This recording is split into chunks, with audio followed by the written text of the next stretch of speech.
Hello বন্ধুরা, কেমন আছো তোমরা সবাই? আমি তো খুব ভালো আছি। ভালো না থাকলে তোমাদের সাথে মিনি ব্লগ শেয়ার করতে পারি? তো চলো, এই ব্লগটা তোমাদের জন্য। ট্রেনে করে টালিগঞ্জে নেমে ওখান থেকে মেট্রো ধরে নিলাম শোভাবাজারের উদ্দেশ্যে। তারপরে আমরা উপরে উঠে অর্থাৎ মেন রোডের দিকে এসে অটো ধরে নিলাম। ওখান থেকে প্রায় 10 মিনিটের ভাড়া লেগেছিল আমাদের জনপ্রতি 15 টাকা। তো স্টপেজটার নাম গৌরবাড়ি। তো আমরা চলে গেছিলাম ওখানে একটা জৈন মন্দিরে। তো মন্দিরটা এত সুন্দর ছিল, তোমরাই একবার নিজেদের চোখে দেখে নাও ভিডিওটার মাধ্যমে।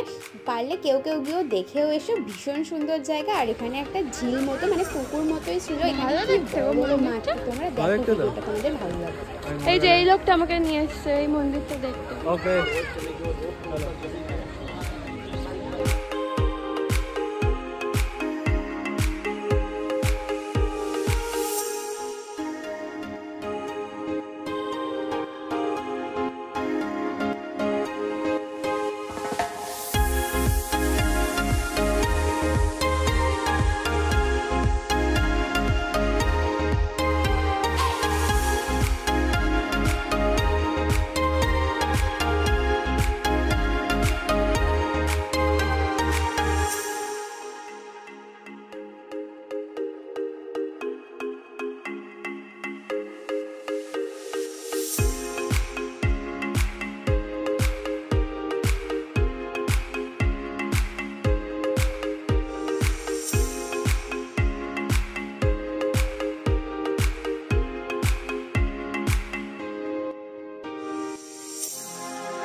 বেশ কিছুক্ষণ ওখানে সময় কাটানোর পর আমরা খেয়ে নিলাম মিষ্টি গজা আর তার সাথে লিমকা। গরমটাও তো প্রচণ্ড সেদিনকেই পড়েছিল, তো এই গরমে একটুখানি ঠান্ডা ঠান্ডা তো প্রয়োজনই হবে। তারপর ওখান থেকে বাস ধরে চলে গেলাম বাগবাজারের উদ্দেশ্যে। বাগবাজারে দেখো, আমরা এই মন্দিরটাতে গেছিলাম।